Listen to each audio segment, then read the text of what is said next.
Bonjour Mickaël Mickaël, parce qu'à chaque fois je vais l'appeler Benjamin, mais c'est pas grave. Ça lui irait très bien.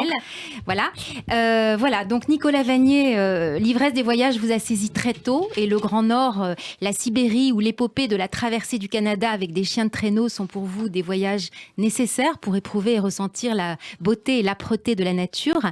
Les écrivains voyagent dans leur tête, mais vous écrivez sur vos voyages qui sont bien réels. La fiction, le cinéma, le théâtre inventent, eux, des voyages que l'on éprouve en tant que spectateur confortablement assis dans un fauteuil. Le comédien François-Xavier de Maison, qui joue dans votre dernier film Champagne, avait créé il y a quelque temps le savoureux 10 vins, joué au théâtre de l'œuvre, où 10 bouteilles de vin, justement, comme disent les poètes, servaient de prétexte à raconter des moments de vie, des rencontres amoureuses, des souvenirs d'enfance ou d'adolescence. C'était 10 vins nostalgiquement alcoolisé et savoureusement généreux. Alors justement, ce fil rouge des voyages, de l'amitié, du vin qu'il y a dans votre film, ce sont aussi les petits cailloux qui servent de fil conducteur au dernier spectacle de François Morel, qui s'appelle Tous les marins sont des chanteurs, qu'il présente avec sa bande d'amis, l'écrivain Gérard Mordillat, le musicien Antoine Salaire, mais aussi le comédien Romain Lemire, les musiciens et chanteurs Amos Ma et Muriel Gastebois qui jouent, chantent et font de la musique donc au Théâtre du Rond-Point. Alors, l'auteur de toutes les chansons du spectacle sont, paraît-il, signés par un marin inconnu, Yves-Marie Le Guilvinec, disparu en mer à 30 ans en 1900. C'est bien ça, Hélène ? Exactement, Cyrielle. Vous le connaissiez, bien sûr. Bien sûr. Tout le monde connaissait Yves-Marie Le Guilvinec et peut-être vous, Nicolas Vanier. Alors, il va falloir chanter un petit peu, Hélène. Voilà, on chantera après. Donc, voilà, en fait, voilà, ce sont les auteurs du spectacle qui nous le révèlent, Cyrielle. Mais si vous cherchez le nom de ce marin inconnu, Yves-Marie Le Guilvinec, et ses chansons, force est de constater qu'il s'agit d'un canular, évidemment d'un génial prétexte pour François Morel et ses camarades pour inventer un personnage, une vie et des chansons. Et partant de ce personnage qui disparaît au tout début du siècle, comme par hasard en 1900 pile, ils en profitent pour nous embarquer comme dans une montgolfière, à travers l'histoire imaginaire de ce jeune marin, en passant par Saint-Malo, par Saint-Lunaire, par Brest ou Guingamp, la pêche à la morue et les bigoudens.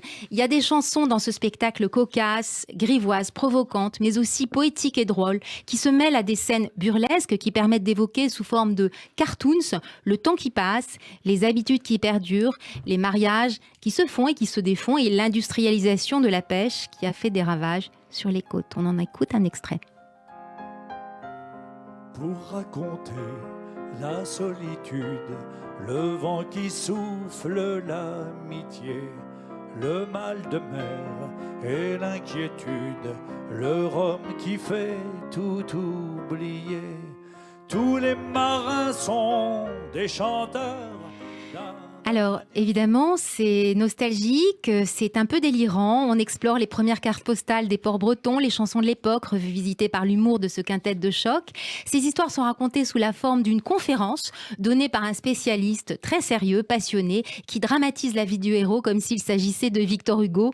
Alors, bien entendu, c'est drôle, c'est parodique, mais c'est surtout une manière très tendre, très douce d'évoquer des vies d'inconnus.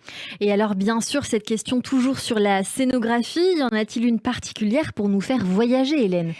Écoutez, les voyages, ce sont des mots. Il y a des marinières, il y a une toile de voile plantée au milieu du plateau, comme sur un bateau, qui sert d'écran sur lequel on projette des diapositives qui frisent un peu l'imagerie ridicule de la fin du 19e siècle. Il y a des pêcheurs à grandes moustaches qui posent avec d'énormes poissons, comme c'était le cas, des balles en coiffe bretonne et en sabots de bois, des enfants ébahis parce qu'ils n'ont jamais vu la mer et qu'ils la voient pour la première fois. C'est une manière vagabonde de naviguer entre les textes, les chansons, les blagues, entre faux réel et vraie fiction. C'est un très beau spectacle qui se joue avec légèreté, fantaisie et une très belle humanité. Un vrai bonheur. Merci beaucoup, Hélène. Tous les marins sont des chanteurs. C'est au Théâtre du Rond-Point jusqu'au 3 juillet. Et je pense que ça a inspiré Nicolas Vanier. Pour vous qui adorez pêcher en plus, Nicolas Vanier. Ah, c'est ma grande faiblesse. Effectivement, j'ai une passion pour la pêche à la mouche qui m'a emmené sur certaines magnifiques rivières où j'aime effectivement à pêcher des truites. Et qui vous vient, je crois, de votre grand-père, puisque il vous a élevé en Sologne, donc non loin de là où vous pouvez pêcher, il me semble.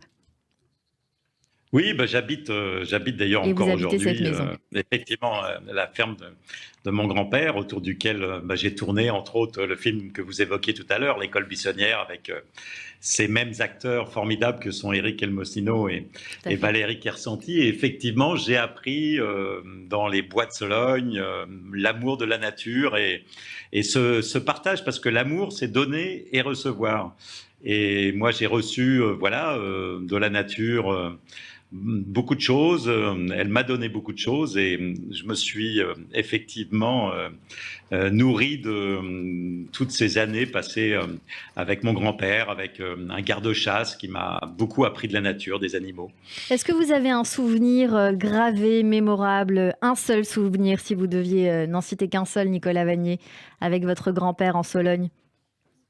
C'est difficile, mais très jeune, voilà, je suis parti écouter le brame du cerf.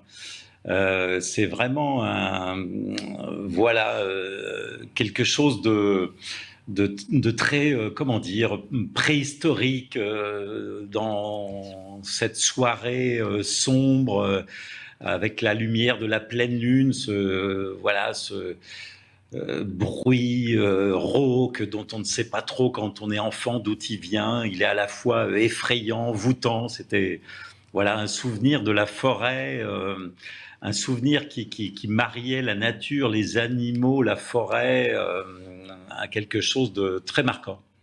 Très marquant. On va voir si la musique maintenant et si la culture du son, du bruit dont vous venez de nous parler se réfère aussi à la musique. Et on va continuer avec la chronique émotion.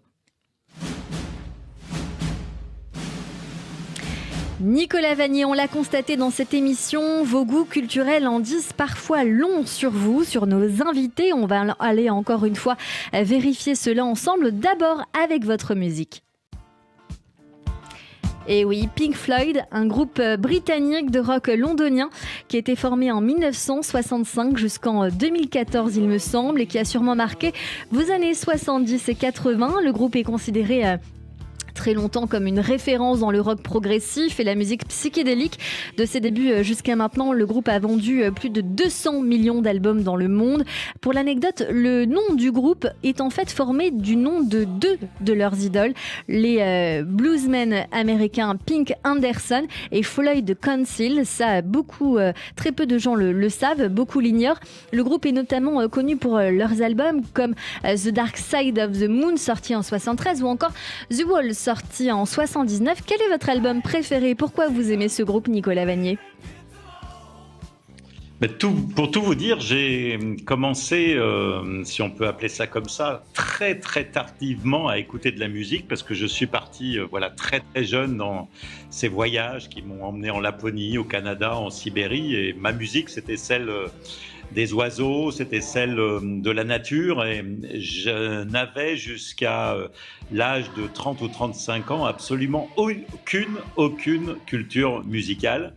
Et il se trouve que lors d'une expédition qui m'a fait traverser notamment la Sibérie, où je voyageais beaucoup de nuit, j'ai dit dans une émission de radio qui a réussi à me trouver dans je ne sais quel village sibérien que parfois les nuits étaient longues et quelqu'un m'a envoyé un petit appareil de l'époque sur lequel voilà, il y avait un certain nombre de morceaux. C'était quoi, un Walkman? Voilà, Ah ouais. quelque chose de ce genre-là. Et puis donc, bon, j'ai reçu ça par la poste et puis je l'ai conservé quelques temps sans m'en servir. Et puis une nuit, je me suis souvenu que j'avais ce petit appareil et j'ai mis les écouteurs et puis j'ai appuyé sur le bouton. Et assez rapidement, je suis tombé comme ça sur ce morceau des Pink Floyd et j'ai été complètement transporté. Je me vois encore très très bien sur la crête de cette montagne. C'était très lumineux parce que c'était une période de presque pleine lune avec des aurores boréales comme ça qui dansaient dans le ciel. La musique qui s'était arrêtée pas très longtemps avant avec des loups qui chantaient au loin dans la vallée. Et puis tout d'un coup, cette musique m'a totalement transporté, ému et ça a été le commencement d'un très lent mais profond chemin musical, mais j'en conservé voilà, on va dire une émotion et un amour pour les Pink Floyd. Et un chemin musical que vous poursuivez en ce moment. Vous conseillez en tout cas d'aller voir M, alias Mathieu Chédid en concert. Rêve et surtout ne t'endors pas. C'est ce que chante M de retour avec son 7e album intitulé Rivalité. Cet opus est conçu en 2 parties, une dansante et une plus introspective. 20 ans après son premier album Le Baptême. Et à tout juste 50 ans, Mathieu Chédid ne s'endort pas sur ses lauriers, comme on dit. Il continue de rêver et de nous faire rêver en se réinventant. On retrouve alors dans ce nouvel opus son goût pour les jeux de mots, d'images également. Un univers qui confronte aussi onirisme, réalité, poésie et énergie, part d'enfance et monde devenu fou, mais avec de nouvelles saveurs en forme de célébration du retour à la vie. Il était aux Folies Bergères début mai à Paris. Il sera le dimanche 26 juin à l'hippodrome de Longchamp dans le cadre du festival Solidays, en espérant quand même qu'il fasse meilleur ce week-end qu'à la We Love Green, parce que ce week-end c'était un petit peu une catastrophe au niveau du temps. Est-ce que vous l'avez vu en concert, Mathieu Chédid, vous, Nicolas Vanier? Non, mais ça fait partie des choses que j'aimerais faire. Mais il y a beaucoup de choses comme ça que j'aimerais faire. Ok, il faudra pas C'est oublier. difficile de tout caler dans une vie.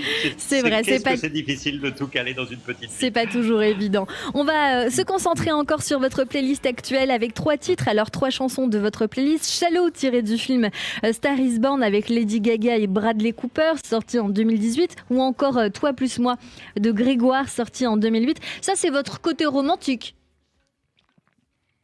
Oui, et totalement assumé, totalement assumé. C'est vrai que dans cette playlist qui m'accompagne maintenant en voyage, il y a beaucoup de morceaux qui, voilà, s'apparentent à ce que vous qualifiez de romantique. Il y a un autre titre également, un titre qui vous ressemble plutôt, Nicolas Vanier. Il s'agit de Southern Matches de Passenger, sorti en 2015, issu de l'album Whisper 2. Mike David Rosenberg est né le 17 mai 84 à Brighton. Il est plus connu sous le nom de scène de Passenger, un auteur, compositeur et interprète folk britannique. Le groupe a sorti un seul album, mais justement, ce chanteur Mike Rosenberg a poursuivi sous le nom de scène toujours Passenger sous sa carrière solo. Il est principalement connu pour sa chanson Let Her Go. Il est actuellement tourné Passenger. Il sera en représentation le 2 septembre au Trianon de Paris, dans le 18e arrondissement de Paris. Et là, on va noter la date. On va y aller, bien évidemment, Nicolas Vanier. Au mois de septembre, là, ça rentre dans le possible. Ça rentre dans les possibilités. Cette chanson dit « Nous rions et pleurions comme des fous mourant dans la neige pendant juste une seconde, c'était drôle ». Et forcément, je suis obligée de vous demander si ça vous rappelle des souvenirs, ce genre d'anecdote, Nicolas Vanier. Quand on parle de neige, quand on parle de cet univers, forcément, ça me ramène à beaucoup de souvenirs. Est-ce que vous avez vécu ce genre de moment avec Diane, votre femme, lors de votre périple en Alaska? On le disait tout à l'heure, vous avez sorti un film un peu documentaire, L'Enfant des Neiges, où vous étiez parti avec votre première petite fille Montaine. Donc on est forcé de vous demander si vous avez une anecdote précise sur ce voyage, qui est un des plus marquants, je crois, pour vous. Ça a été un voyage extraordinaire, parce qu'il n'y a pas grand-chose de plus beau au monde que de pouvoir partager avec ceux qu'on aime sa passion. On est parti effectivement pendant 1 an à l'écart de tout. On a construit une cabane à 1 mois de marche de toute habitation. On a vu notre petite fille grandir, apprendre à parler dans la forêt. Alors ce qui était très amusant, c'est que lorsqu'on est ressorti des montagnes et de la forêt 1 an plus tard, elle parlait, mais elle n'avait aucun mot pour une voiture, pour une maison. Alors une voiture, c'était un traîneau qui roule, une maison, c'était une grande tente, parce que voilà, elle avait appris à parler avec les loups et avec les chiens de traîneau qui nous ont emmenés jusqu'en Alaska. Elle avait donc tout un vocabulaire qui était celui de la forêt et des montagnes. Mais effectivement, ça a été une expérience absolument incroyable, bouleversante, qui m'a permis en tant que père d'être 24 heures sur 24 avec ma petite fille, ce qui est quelque chose de rare et dont je mesure la valeur dans le monde d'aujourd'hui où malheureusement trop souvent le boulot fait qu'on quitte ses enfants le matin, on rentre le soir, ils sont déjà couchés ou à peine. Et voilà, donc il y avait de cela de merveilleux aussi, c'est de pouvoir profiter de cet âge extraordinaire où une petite fille, un petit bébé s'ouvre à la vie et elle s'est ouverte à la vie au milieu des montagnes, de la forêt, en chantant avec les loups. C'est joli cet instant que vous venez nous partager, Nicolas Vanier. On va aller dans votre coin. Lecture à présent, La recherche de l'authentique de Harrison Jim, sorti en 2021, le 27 octobre aux éditions Flammarion, fait partie de votre littérature, comme Le Mastéotime d'Henri Bosco, sorti en 1945 aux éditions Charlot, qui a d'ailleurs reçu le prix Renaudot la même année. Et puis, bien évidemment, on aurait pu en parler longtemps, mais j'ai envie quand même de me concentrer sur votre futur livre. Nicolas Vanier, vous avez écrit Le Monde à l'envers, il va sortir le 8 septembre prochain. On a quand même envie de savoir de quoi va parler ce livre. Écoutez, en 2 mots, c'est un livre qui se base sur une réalité possible et que je voudrais éviter, qui est un effondrement de la société qui résulterait effectivement d'un drame sanitaire, écologique ou financier. Nous savons aujourd'hui, de par les simulations qui sont faites par les scientifiques, on l'a vu lors du dernier rapport du GIEC, qu'on va effectivement vers des drames qui pourraient nous conduire à un effondrement total de notre société. Donc ce roman est une fiction qui parle d'un effondrement possible et surtout de la reconstruction d'une société qui essayerait de ne pas reproduire les mêmes erreurs que celles que nous avons commises depuis un demi-siècle. Et c'est un roman que je vais d'ailleurs adapter au cinéma et ce sera mon prochain film. Comme à votre habitude, toujours une adaptation. Généralement, vous faites un film et puis après, vous l'adaptez en BD et en roman. Cette fois, vous faites un petit peu l'inverse, Nicolas Vanier. Oui, je trouve que c'est très complémentaire parce qu'on provoque des émotions, on fournit des explications qui ne sont pas les mêmes dans les 2 domaines et c'est quelque chose de très complémentaire et c'est vrai que c'est quelque chose que j'ai eu l'habitude de faire dès mes premiers voyages puisque je rapportais de mes voyages généralement un livre et un film. Justement parce qu'on ne raconte pas vraiment la même chose. Même si on raconte le même voyage, le contenu est très différent et encore une fois très complémentaire. Est-ce que vous écrivez en voyage ou après vos voyages? C'est la question que je me pose à chaque fois que je regarde vos œuvres. Alors je vais vous dire, lors de mon premier voyage, j'étais très consciencieux, très intimidé à l'idée d'avoir signé un contrat avec un éditeur et de devoir écrire un livre. Et je me suis forcé à pratiquement tous les jours, et Dieu sait si parfois c'était difficile, raconter mes journées. J'en ai fait un livre qui est très mauvais et j'ai pris l'habitude au fur et à mesure du temps, de la confiance qui grandissait, de prendre de moins en moins de notes, sinon pour me rappeler de certaines rencontres, certaines situations. J'ai appris à dessiner des paysages et autres, mais je me suis surtout, au moment de l'écriture, essayé de me nourrir des souvenirs que j'avais, sachant que raconter au jour le jour un voyage est quelque chose de très fastidieux, très ennuyeux, alors que si, au terme d'un voyage d'1 an et demi, on s'attache à ne raconter que ce qui remonte en termes d'émotions et de souvenirs à la surface, c'est généralement effectivement ce qui intéresse le lecteur. C'est vrai. Ce livre auquel vous faisiez allusion, c'est Le Triathlon historique, le premier que vous avez sorti en 88 ? Très exactement. Ok, c'est noté. On achètera les autres. Alors, c'est promis, Nicolas Vanier. Allez, tout de suite, on poursuit cette édition et vous vous faites croquer par notre humoriste du jour, Mickaël Delacour, sur Radio J.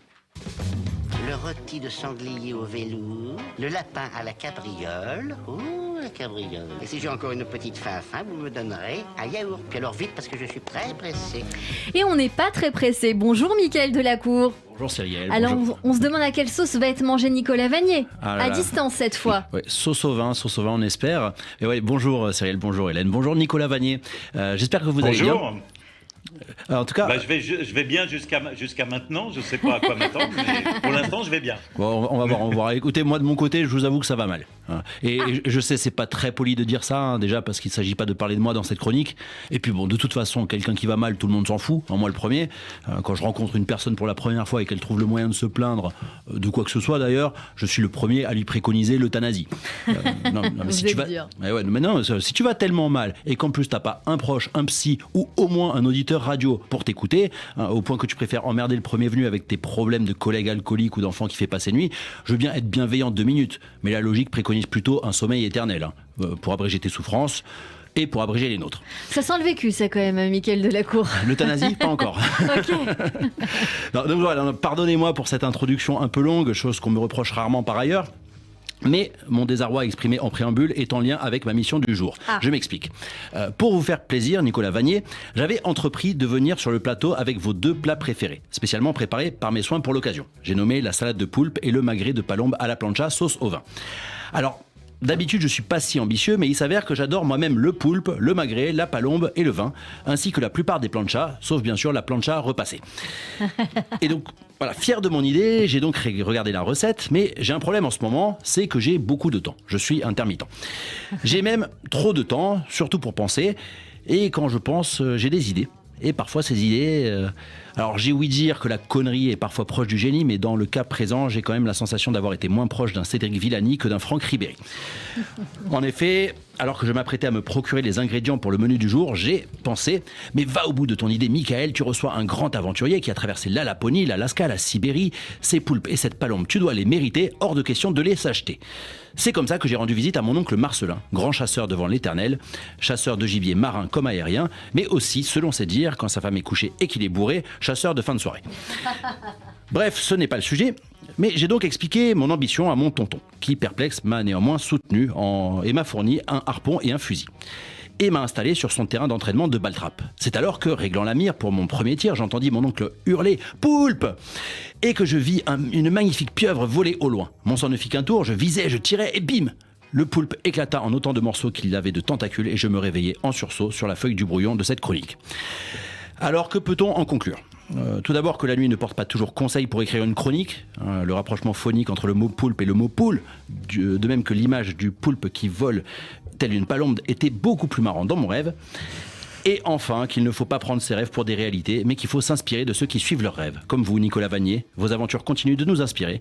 Et quant à moi, je continuerai de rêver de magret de palombe à la plancha sauce au vin. Merci à vous. Merci beaucoup, Mickaël Delacour. On vous retrouve sur scène pour une date exceptionnelle. Ce sera demain avec votre spectacle Merci Vasectomie à la Nouvelle Scène à 19h30. On viendra vous voir, bien sûr. Bien sûr. Pas trop stressé ?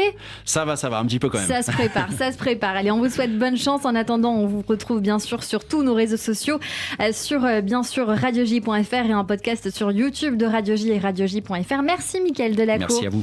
Et puis une question à vous poser bien évidemment à Nicolas Vanier, parce que je sais que vos enfants, Montaigne et Lou, pendant le confinement dans votre Sologne, ont décidé de tout plaquer pour ouvrir leur start-up Tuchassou. Et c'est l'occasion, bien sûr, de revenir sur ce que vient d'évoquer Mickaël Delacour, qui parlait de chasse. Est-ce que on se pose toujours la question si vous êtes en accord avec ce projet ? Parce que quand on vous voit, on voit les aventuriers, on se demande jusqu'à quel point on adore la nature et jusqu'à quel point on adore aussi les animaux. Vous savez, vivre dans la nature, c'est vivre comme je l'ai fait, y compris avec mes amis indiens, inuits, chasseurs devant l'Éternel. Et la question, on évoquait tout à l'heure ce voyage que j'ai fait avec ma femme et ma petite fille.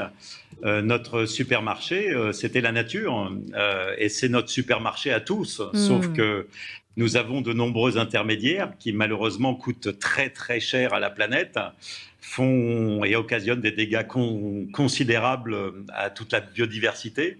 Et il n'y a rien de plus écologique, entre guillemets, que de se pourvoir directement dans la nature, comme je l'ai fait au cours de mes voyages, où j'emportais systématiquement un fusil, une canne à pêche, et que je récoltais ce que je trouvais dans la forêt, tout comme je me chauffais avec le bois que je trouvais dans la forêt.